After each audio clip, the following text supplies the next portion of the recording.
Hello and welcome. This is Liliana, and you're watching the Parcel Post podcast, a podcast about knitting. Welcome. I know if you're watching this, you found me. The algorithm has done its magic. My name's Liliana. I am coming to you from Orlando, Florida. Not exactly the Orlando, but that Central Florida area, famous for the mouse and all things Disney. But I live here with my husband and my daughter and our crazy crew of furry friends. So they make appearances occasionally, not usually when I have a lot of yarn out. I don't think I have found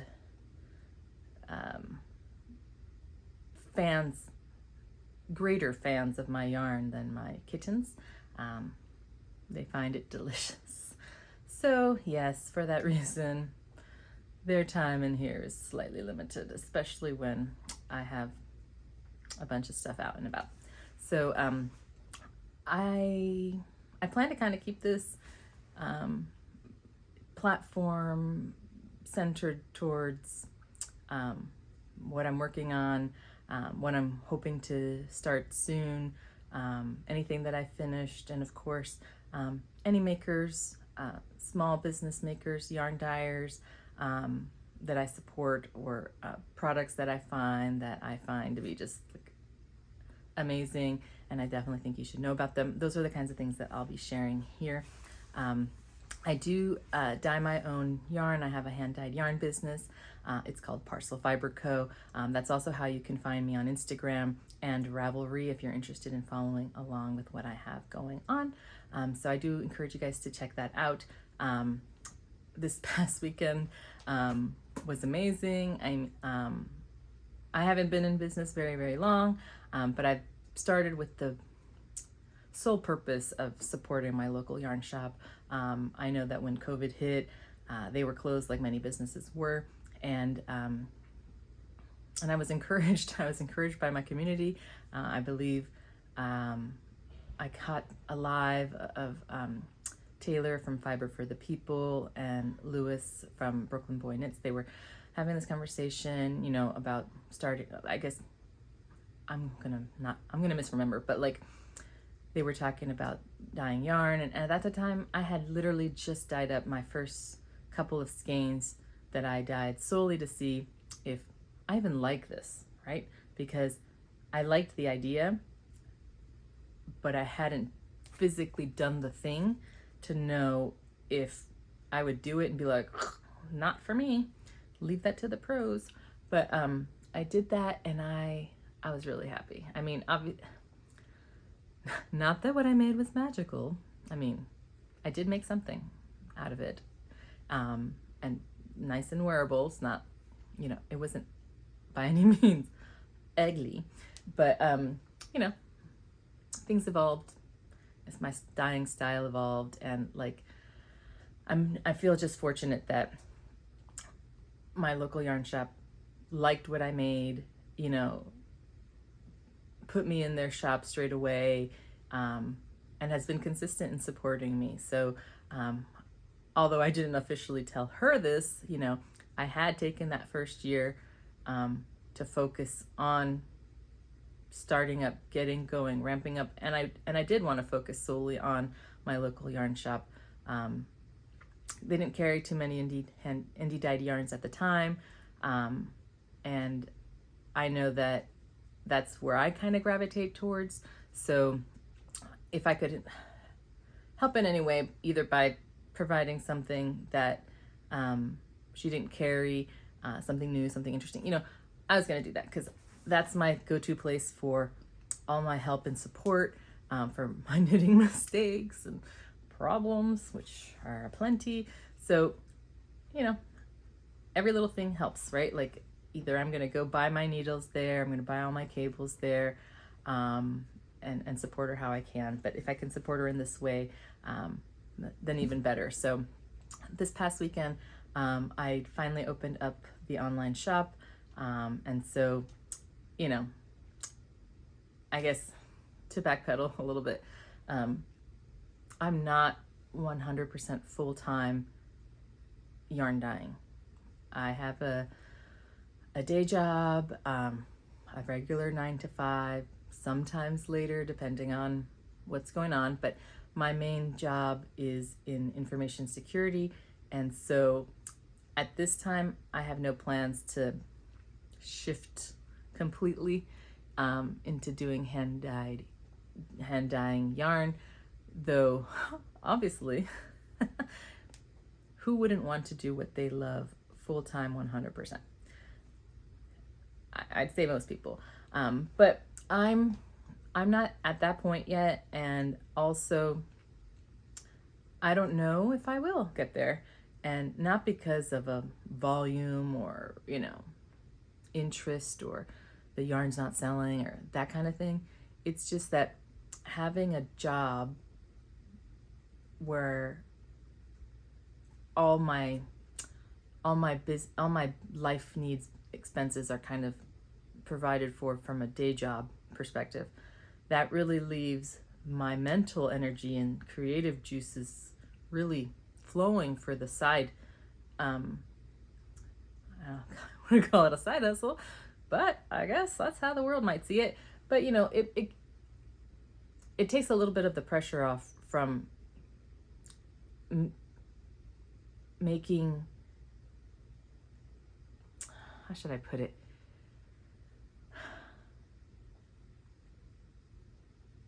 If I had to, at this stage where I'm at, if I had to rely on dyeing yarn as a primary source of income, it would add stress to my life. And right now, because I don't rely on the hand-dyed yarn as my primary source of income, I feel like I have more flexibility and freedom to let it be or grow at a pace that's natural, organic. I find that if I just focus on the mindset of if something is for me, meant to happen, it will happen, and that I already have everything that I need. I don't lack anything, so anything else is just a bonus. It's just, I'm operating from a place of abundance, and I think that breeds more abundance. Like, it's just how I think. But yeah, so man, this is rambling. I don't have the camera facing me because I guess I would be distracting myself. So apologies if I'm following my eyes wherever they go. But in any case, let's pull up some of my whips and show you kind of what I've been working on, and then I'll show you one FO, some other FOs, and I'll kind of talk over in general how my knitting life tends to go. Okay, so I'm gonna pause for a second here, and then I'll grab my stuff and I'll be right back. First things first, I've got this hat. It was so long ago. It's probably about a month, 2, maybe 3, where I was watching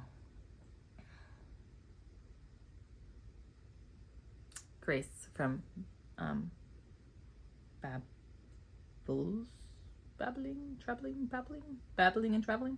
Babbles Traveling Yarn. Grace O'Neill. We love her. Anyhow, so I was watching her and she was doing all this, she was doing this rundown of all the whips and why they got abandoned. I never felt more seen in my life than that moment. So while I'm tempted to do the same, I'm probably I'll just share with you as they come up in my natural course of sharing. But this is one of those hats that, gosh, it should have been done ages ago. But I backburnered it because I had thought that I remembered which pattern it was. But then when I was fishing around, I couldn't find it, and the stitch count wasn't for the rest of the patterns that I found. Like, I tried to combine patterns, but I hadn't really, probably one of my most disappointing things about knitting is just all the damn math. Like, honestly, every time I have to add, count, subtract, divide, figure something out, I'm just like transported back to high school math. And I hate myself for not being better at it. Okay, a little rough. I don't really hate myself, but you know what I mean. Like, oh, I wish I was better. Anyhow, so this actually ended up being the Riker Hat. It's a free pattern on Ravelry, and I will link it below. But so this is a 1x1 rib hat, and it has one of those kind of like interesting. It's not just a decreases to the end, right? It's like, I mean, there's decreases, but how you reattach them and you make that little. Does it have a name? Like, you make this with it. You know, you kind of divide your some of your stitches off the needle and you attach them to close later. Words. Yes. Well, you figure it out. The color is actually one I dyed last fall. I went to Rhinebeck last year. I was all gung-ho to go, and I had wanted to get an apple cider donut, but I didn't. And it's one of my life's greatest regrets. So I dyed up this color and named it the one that got away, because I still miss you, donut.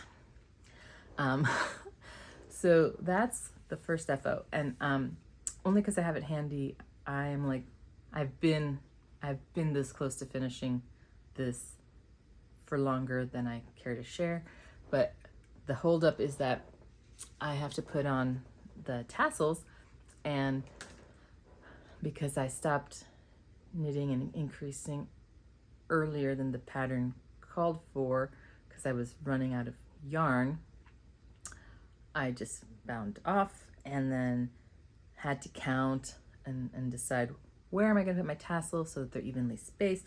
All right, I guess I should tell you which one it is before I keep blabbering. But this is the Tiny Tassels shawl. Oops. Yes, I felt like I should tell you that the hat was knit in the Parcel Fiber Co yarn. Maybe you assumed, but I didn't say, so I'm just sharing. This is also knit in Parcel Fiber Co yarn, but this is not a base I currently have available. I have a couple more skeins of this actually. This is one I dyed up. It's called Sandhill Crane. So little, I don't know how well you'll see them. So, you know, if you can't, then don't be mad at me. So little blips of red, not too many, and I have all the little skeins wound up and for the tassels, but I had to count the spacing to make them evenly spaced. They're all marked up with little stitch markers, so you know, pretty ready to go. But I started making the tassels and they kept falling apart, and so I'm like, serenity now, tasselless tassel shawl. So yes, I parked you in the not ready yet pile. But yeah, so in terms of things that I've actually worked on recently as yesterday, are my color palette socks. Hopefully nothing falls off because we're not looking for that type of trauma today. So color palette socks are sitting in my Jody and Co for Lola Bean bucket, and here, let me just put that down. Oh, all right, you can see I am doing the heel flap. Probably quite bold of me to stop in the middle of the heel flap. No doubt I will remember exactly where I am, but I'm on the heel flap now. Oops, hold it up where you can see. These were mini skeins I dyed last fall. So all colors I'll probably dye again this fall. The only thing I'll say is that the mini skeins, and as compared to the full-size skeins, this is kind of like the beta of the color, right? There was a lot more flow of dye in the pan because there weren't that many skeins in there. So the colors in the full skeins were a little bit sharper. So I will be revisiting that one this fall. But I wanted to get started on some fall socks, and unfortunately I have to make another one. So I better finish, otherwise I'll be sockless in Rhinebeck this year. But I am not entirely sure which of these colors is which. I have to go back and look at my labels. But one of these is Harvest and one of these is Season's Turn. And these two never got named, but we have recipes for them. So yeah, maybe I'll make some mini skein kits for fall. I don't know. But these colors are definitely coming back because I just love a good fall color. And so this is, yeah, now that I'm getting the hang of it, moving along nicely. All right, let me bring it over here. Sorry for being all up in your face. I started knitting the Jody Shawl. Since I've recorded this, or I haven't recorded this a bunch of times today, but I have attempted to record a podcast numerous times in the past and have gotten medium far. I haven't posted, so I can't tell you if I talked about this one yet today or not. But this is, well, not this one. Okay, let me show you this. Let me show you and then I'll tell you. All right, so this is the Jody Shawl. It's in its early stages. I'm just kind of switching into adding color 2 in there. And this color is from my Witcher inspired. Can't call it a collection yet because there's only 2 colors in there, but it's something I'm working on because I'm a mega diehard fan of The Witcher. And so this is the colorway that I have so far dyed up, and I love it. Like, honestly, I could probably keep this one just as is. The other color that I'm working in now is this one, and not sure if you can tell from here, but this one has like mostly black gray and then like little pops of yellow and light gray, and it probably would pool on something smaller circumference. I had initially cast on a hat, and it wasn't looking unattractive by any measure, but it was doing that kind of spiral of the white throughout, and it would have looked fine, but I didn't want my hat to do that, so I pulled it back and I said I think it would look better on a larger project where those little blips of light color will kind of go through more gradually and they should not pool up on themselves. So that's where I was going. So watch the space. I've only got, I think I'm ready to, it stripes initially, it's got a little fade, so I'm ready to kind of go back to color 1. So hopefully by the next time I post, there'll be a little bit more of that dark gray color there to see how it looks. But yeah, I'm digging that. A shawl is definitely probably my favorite accessory because being in Florida, I think I get more use out of that. That being said, I have knit one sweater for Rhinebeck last year, and it went with me to Rhinebeck without any ends woven in, unblocked, and that's how it remains to this day in a bag that's right behind me. So we'll get there. But the other thing that I'm kind of working on, and this is kind of very potato chippy, and this, oh, I mean, you probably know that last one, the Jody Shawl, that's a Hohi pattern. And just as backstory, like I bought that pattern when I first started knitting. I've only been knitting since 2018. And I drank the Kool-Aid early. I started watching podcasts before I was a knitter. So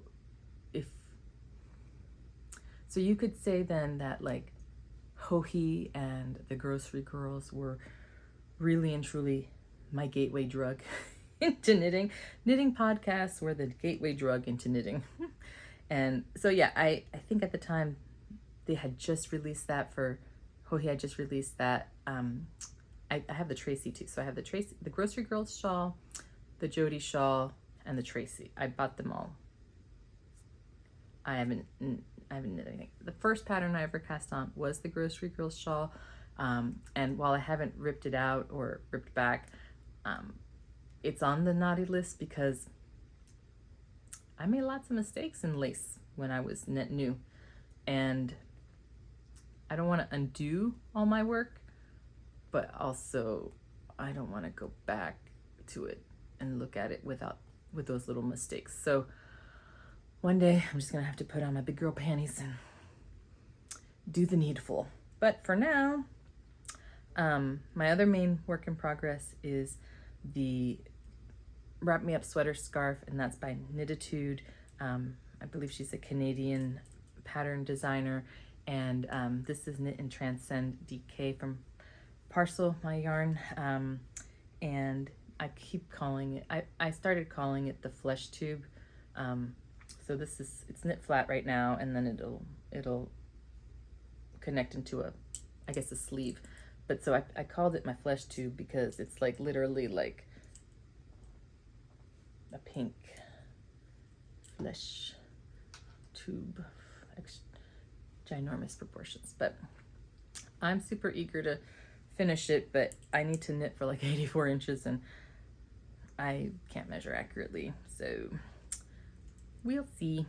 But yeah, I should measure because this is looking mighty long, and eventually, I can wear it as a scarf, or I'll be wearing it as a sweater shawl thing. But here we are. And I love this color. It was all I could do. I named it Breathless, but it was all I could do. I'm gonna make a mess here in about 1 second. It was all I could do not to name it hello, Nip Slip or Free the Nipple or something, some other memory inspired name, just because it was so pink. Now, pink isn't in general my go-to color. My color is green, so I try not to knit with only green, but I do primarily wear green, and I use pink corals and reds to accent my green. So that being said, I'll show you one more work in progress, and then I will move on from that. So give me just a second, because I'm right behind you. Okay, so I don't think I have my other mitten in here, because that would be too smart. But I have been working on the World's Simplest Mittens. It's a pattern by Tin Can Knits, and everything was going great. In fact, everything technically is still going great. Why, pray tell, would I have any roadblocks here? Oh, well, allow me to tell you. Oh gosh, let me see if I have it over here, because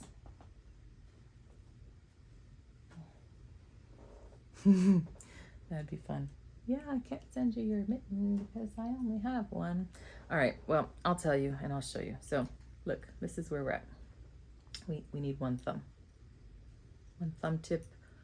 Honestly, I bet you the reason it's held up is because I'm trying to find the other mitten to make sure my thumbs are even, which is really an exercise in futility because my first mitten came out really large and this one came out more normal sized. So I tried washing the other mitten and putting it in the dryer. I'm like, come on, I know you're super washing.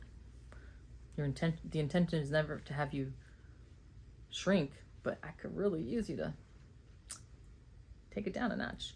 So here's where we're at. I have a stitch marker and I forgot our progress keeper. I forgot where I got this one from.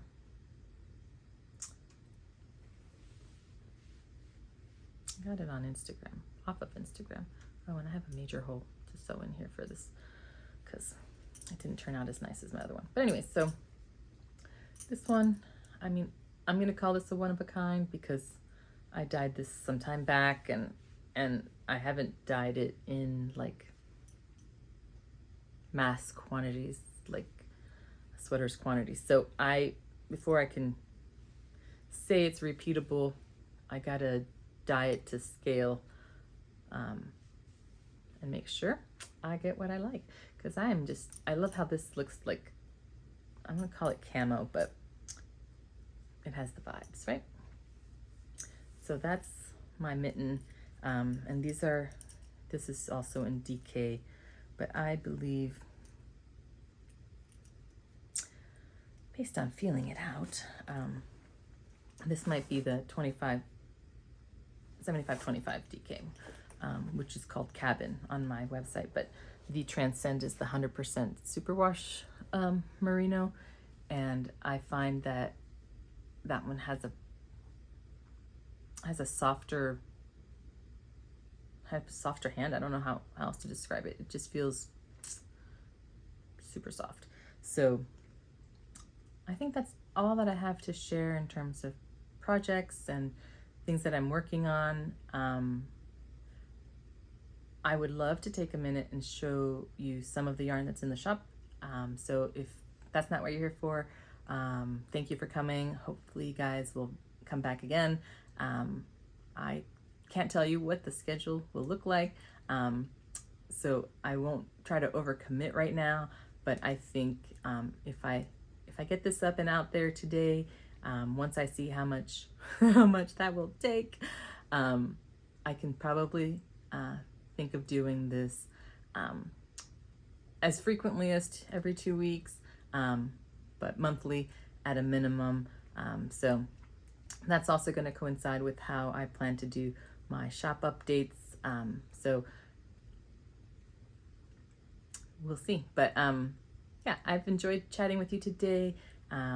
If you see something you like or have any pattern recommendations or just want to say hello, please leave a comment below and like, subscribe if you are interested, and we'll see you on the next one. But for those of you who don't mind sticking around to see a little bit of yarn goodies, I'll just kind of show you some of the items that are currently in the shop. All right, so first things first, I'll try to put them in.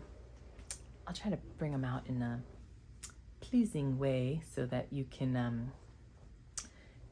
see them with a good pairing, I guess I should say. So I have some warm fall yellows and golds. Where's that Dunderknit girl when you need her? So I have whiskey and honey. Okay, let's see. Let's test my holding skills. And then I have verdigris. Hopefully you can see the goodies. There we go. These are on 80/20, high twist base, super cozy. I'm actually using this color in a different base for my summer sorrel, which didn't get shown because time out. So these are available in the shop. I think, you know, when I put these together in packaging, I was just like, I think these would look amazing in either like a 2 or 3 color shawl. Even the 2 tonals would be great to stripe with a subtle, you know, for a bit of subtle variation in the tones. They also would look very nice with this one, which is called Wild Apples. And I can tell you a little bit more about the business name and some of the name ideas. But Wild Apples is one of the writings by Henry David Thoreau, which is also where the parcel name comes from, another one of his poems. So I'll save that for another time. I'm sure it's riveting. I know people are always interested. Oh, how'd you come up with the name? And you know, when it clicked for me, it clicked. And I will definitely share more about that in a future episode. But so this Wild Apples, you know, also looks really nice with this Copper Rocket. So another great combo if you're looking for something in the 3 color coordinating fall palette. And then since I'm a diehard green fan, I probably could dye this color forever, but this is Green Goddess Vibes, and it would look great with this, which is our Moss and Stone. And then, did I pull it out? I did. And then if you're looking, I don't know why I think everybody's wanting to make 3 color shawls. There's obviously many options. Socks are always on the menu. So, but this little combo here would be amazing. I've got the Odyssey shawl in my Ravelry library. I know he used a beautiful green color in that, and I think this would be a great little combo to whip one out if that's something that you're thinking about. And then I've got a couple others from more of a, I would call these my OGs. I dyed these up initially for my LYS. I wanted to curate a small palette based on Florida. So this one is called She Sells Seashells. This one is Let's Flamingo. And this is Barefoot. And while the Barefoot and the She Sells Seashells are not like, they're not the same color at all, right? They would look really nice together. Or just these. Or this and this. And I do have something that I started up in that Let's Flamingo color. But there was a catastrophe, and I took the yarn to my mom to unwind and untangle, but she hasn't been able to. So, and it was dyed in, the base I used at that time was a single ply silk and merino. So I just probably will just tuck into my other skeins and just finish it up, because yeah, I was doing great. It was zipping along, and dun dun dun. Fortunately, the project wasn't damaged. He respectfully trimmed the yarn before destroying the project, so project was found safe and unharmed, and maybe the stitches were just a little tight from where they got pulled, but I just moved on and never came back. So most of those were on the 80-20 base. I love the 75-25 base.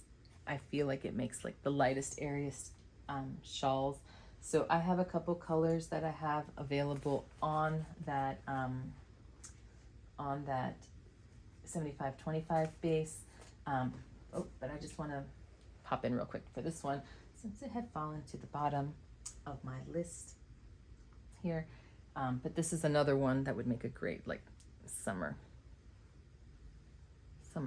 combo. And this one's Plumeria in the middle, Barefoot and Let's Flamingo. And yeah, I think they're just gorgeous. Even, oh, look at me getting inspired by you guys. Not inspired by you guys, but like inspired to share with you guys. See, sometimes we just need that human connection.